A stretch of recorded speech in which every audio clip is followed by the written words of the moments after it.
You both have very different visions on climate change. President Trump, you say that environmental regulations have hurt jobs in the energy sector. Vice President Biden, you have said you see addressing climate change as an opportunity to create new jobs. For each of you, how would you both combat climate change and support job growth at the same time? Starting with you, President Trump, you have 2 minutes uninterrupted.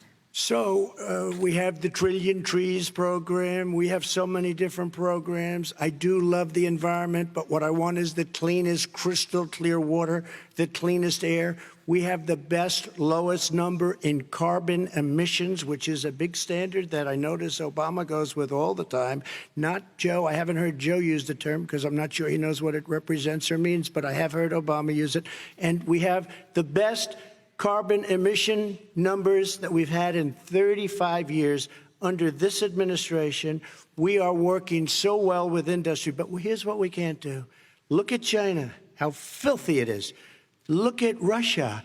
Look at India. It's filthy. The air is filthy. The Paris Accord, I took us out because we were going to have to spend trillions of dollars, and we were treated very unfairly. When they put us in there, they did us a great disservice. They were going to take away our businesses. I will not sacrifice tens of millions of jobs, thousands and thousands of companies because of the Paris Accord. It was so unfair. China doesn't kick in until 2030. Russia goes back to a low standard, and we kicked in right away. It would have destroyed our businesses. So, you ready? We have done an incredible job environmentally. We have the cleanest air, the cleanest water, and the best carbon emission standards that we've seen in many, many years. Vice President Biden. And we Biden. haven't destroyed our industries.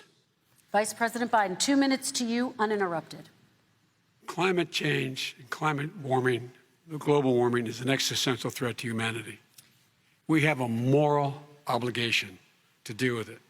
And we're told by all the leading scientists in the world we don't have much time.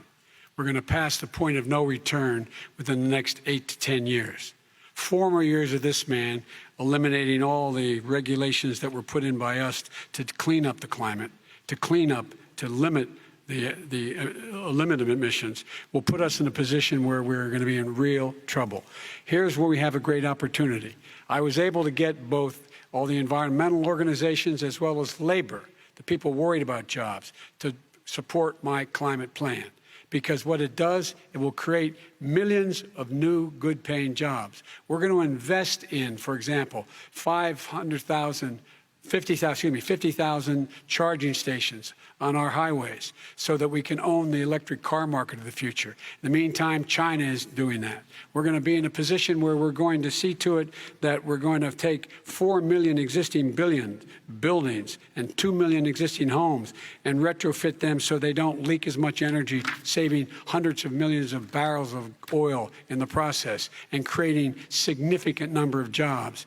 And by the way, the whole idea of what this is all going to do, it's going to create millions of jobs, and it's going to clean the environment. Our health and our jobs are at stake.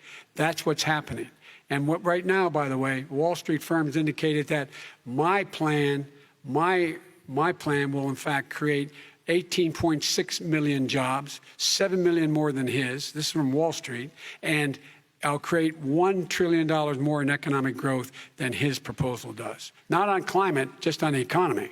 President Trump, you're Today came out and said very strongly, $6,500 will be taken away from families under his plan, that his plan is an economic disaster. If you look at what he wants to do, if you look at his plan, his environmental plan, you know who developed it? AOC plus 3. They know nothing about the climate. I mean, she's got a good line of stuff, but she knows nothing about the climate. And they're all hopping through hoops for AOC plus 3. Look, their real plan costs $100 trillion. If we had the best year in the history of our country for 100 years, we would not even come close to a number like that. When he says buildings, they want to take buildings down because they want to make bigger windows into smaller windows. As far as they're concerned, if you had no window, it would be a lovely thing. This is the craziest plan that anybody has ever seen. And this wasn't done by smart people. This wasn't done by anybody, frankly, I don't even know how it can be good All right. politically. They want to spend $100 trillion. That's their real number. He's trying to say it was 6. It's $100 trillion. They want to knock down buildings and build new buildings with little, tiny, small windows. I mean, and many other things. Okay. And many other things. Let me have the Vice President It respond, is and we're running out of crazy. time, and we have a lot And more you'll questions to destroy get our to. country. So let's hear from the Vice President. I have a number more questions. I don't know where he comes from. I don't know where he comes up with these numbers. Queens. $100 trillion. Give me a break. This plan was, endorsed by every major environmental group and every labor group. Labor, because they know the future lies. The future lies in us being able to breathe, and they know there are good jobs in getting us there. And by the way, the fastest growing industry in America is solar energy and wind. He thinks wind causes cancer, windmills. It's the fastest growing jobs, and they pay good prevailing wages, $45, $50 an hour. We can grow and we can be cleaner if we go the route I'm proposing. President Trump, Excuse me. please We are respond, and then I have some We are follow-ups. energy independent for the first time. We don't need all of these countries that we had to fight war over because we needed their energy. We are energy independent. I know more about wind than you do. It's extremely expensive, kills all the birds. It's very intermittent. It's got a lot of problems. And they happen to make the windmills in both Germany and China. And the fumes coming up, if you're a believer in carbon emission, the fumes coming up to make these massive windmills is more than anything that we're talking about with natural gas, which is very clean. One other thing. Find me a scientist Solar. who said that. I love solar, but solar doesn't quite have it yet. It's not powerful yet to really run our big, beautiful factories that we need to compete with the world. So False. It's all a pipe dream. But you know what we'll do?